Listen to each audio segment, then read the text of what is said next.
माळवाळे नगर किवले सर्वे क्रमांक 75/2 ब येथील नागरिकांना येण्या जाण्यासाठी रस्ता उपलब्ध करून द्यावा अशी मागण्या करत फुले शाहू आंबेडकर विचार मंच व राजेंद्र तरस सोशल फाउंडेशन यांच्या वतीने मुकाई चौक या ठिकाणी धरणे आंदोलन पुकारण्यात आलेलं आहे।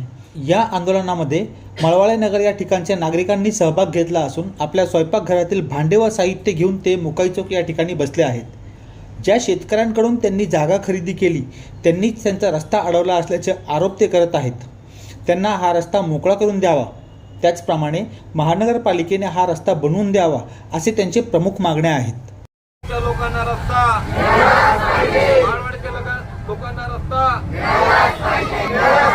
रस्ता रस्ता रस्ता रस्ता माळवाडे नगर किवळेच्या लोकांना रस्ता 40 वर्ष अन्याय सहन करणाऱ्या ह्या लोकांना रस्ता 40 वर्ष अन्याय सहन करणाऱ्या ह्या लोकांना रस्ता रस्ता माळवाडी नगर किवळे या ठिकाणी गेले 40 वर्षापासून हे 23 ते 24 कुटुंब वास्तव्यात आहेत। या लोकांनी इथले जे किवळे गावचे रामचंद्रजी तरस यांच्याकडनं 1 गुंठा 1.5 गुंठा अर्धा गुंठा जागा घेऊन स्वतःचे घर बांधले आहेत। तेव्हा आजूबाजूची जागा मोकळी असल्यामुळे यांना रस्ता नेमका कुठं आहे हे सांगितलं गेलं नाही। यांनी विचारलं रस्ता कुठं आहे, तर हा हे सगळं आमचंच आहे आणि या ठिकाणी आपण जाऊ शकता। मग हे लोक अनेक वर्षापासून त्या ठिकाणी राहतात। त्या ठिकाणी नगरपालिकेनं ड्रेनेज लाईन केलेली आहे, काही प्रमाणात रस्ता केला होता, पाण्याची लाईन तिथं आहे, लाईट आहे। या सगळ्या गोष्टी असताना हळूहळू आजूबाजूला जे शेतकरी होते, जे इथले गाववाले होते, त्यांनी बिल्डिंग बांधल्या आणि बिल्डिंग बांधल्यानंतर यांचा रस्ता पूर्णपणे बंद झाला।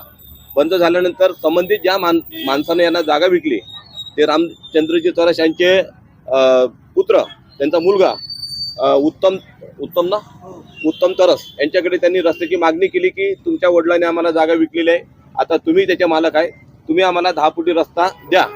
तर त्यांनी ही जागा जे रस्त्याची जागा होती एक तिसऱ्या व्यक्तीला विकली आणि ज्या जागेमधून रस्ता जाणार होता त्या जागेवर त्यांनी स्वतःची बिल्डिंग बांधली आणि बिल्डिंग बांधल्यानंतर नगरपालिकेने त्यांना परमिशन पण दिली पलीकडच्या साईडला 20 फुटी रस्ता दाखवून।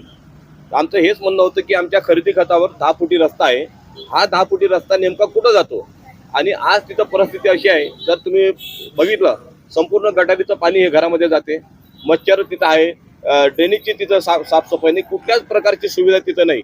एखाद्याची मयत झाली ती मयत कसरी झोडीमध्ये करून बाहेर काढावं लागते, रुग्णांना झोडीमधून बाहेर काढावं लागते आणि मुलांना जाण्याची सुविधा नाही। अत्यंत भयानक परिस्थिती आहे।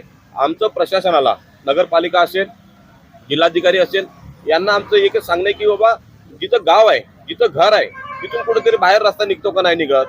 हा 10 फुटी खरेदी खतावर जो रस्ता दिलेला आहे, हा रस्ता 10 फुटी कुठेतरी याचं एंड होते का नाही होत। आमचं एवढंच म्हणणं आहे की आम्हाला 20 फुटी रस्ता नको, डांबरीकरण नको आम्हाला, पण 10 फुटी जो रस्ता आमच्या खरेदी खतावर आहे, हा 10 फुटी रस्ता कुठेतरी बाहेर निघणार तो रस्ता आम्हाला पाहिजे, जेणेकरून आम्ही आजारी पडल्यानंतर कमसे कम रिक्षा आमच्या घरापर्यंत येईल आणि तो रिक्षानं आम्हाला दवाखान्यामध्ये जाईल।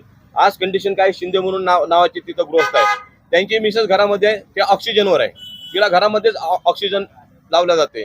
अत्यंत भयानक परिस्थिती, जर मयत बाहेर निघत नसेल तर पेशंटला जायचं नसेल आणि सगळा डोळा त्या जमिनीवर आमच्या वडिलांनी जुन्या पद्धतीनं जमीन विकली होती, आता ते जमीन आम्हाला द्यावी, आम्ही जेवी बांधू, तुम्हाला फ्लॅट देऊ। आता ह्या लोकांच्या 40 वर्षापूर्वी राहणारे लोक, यांचा परिवार वाढला, यांचा परिवार वाढल्यानंतर यांना आता तिथं जर यांचा परिवार वाढल्यानंतर हे खालीवर बांधू शकतात।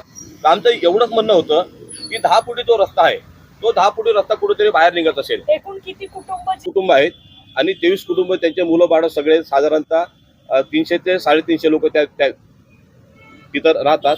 फक्त आमचं एवढंच म्हणणं आहे की हा 10 फुटी रस्ता कुठेतरी बाहेर निघतो, तो 10 फुटी रस्ता आम्हाला द्या।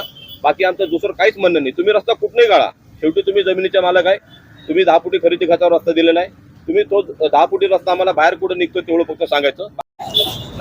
आता याच्यामध्ये जे नागरिक आहेत गेले 25 ते 30 वर्ष या ठिकाणी राहत आहे, खऱ्या अर्थाने ते पण ग्रामस्थ या गावात, ज्याप्रमाणे त्यांच्या नाव सातबारा झाला खऱ्या अर्थाने ते पण ग्रामस्थ या भागातले आहेत। खऱ्या अर्थानं त्यांना येण्या जाण्यासाठी पूर्वीचा रस्ता या ठिकाणी पायवाट होती, त्यानंतर 10 फुटी रस्ता त्यांना या ठिकाणी शेतकऱ्यांनी सांगितलं होतं की रस्ता देईल, पण अद्याप त्यांना काही रस्ता त्या ठिकाणी दिलेला नाही. याच्यासाठी आमचे सर्वांचे शेतकऱ्यांशी पण बोलणं चालू आहे. त्यानंतर आपले जे त्या ठिकाणी ज्यांची जी अडचण आहे त्यांना जो मोबदला आहे पालिकेकडून तो मिळाला पाहिजे. कारण की नुकसान प्रत्येकाचे, आता एक जर फूट आता आपल्याला जागा जर द्यायची झाली तर आपण त्या ठिकाणी भरपूर वेळा विचार करतो. आता अनेक जण आता आपण बघतो काही भागांमध्ये 2-2 फूट पायऱ्या बाहेर आहेत, या ठिकाणी पालिकेचे रस्ते गेल्यात.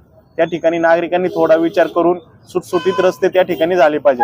आणि ह्या नागरिकांची बारीक मुलं आहे आणि त्या ठिकाणी मी स्वतः पण त्या ठिकाणी परिस्थिती बघून आलेलो आहे.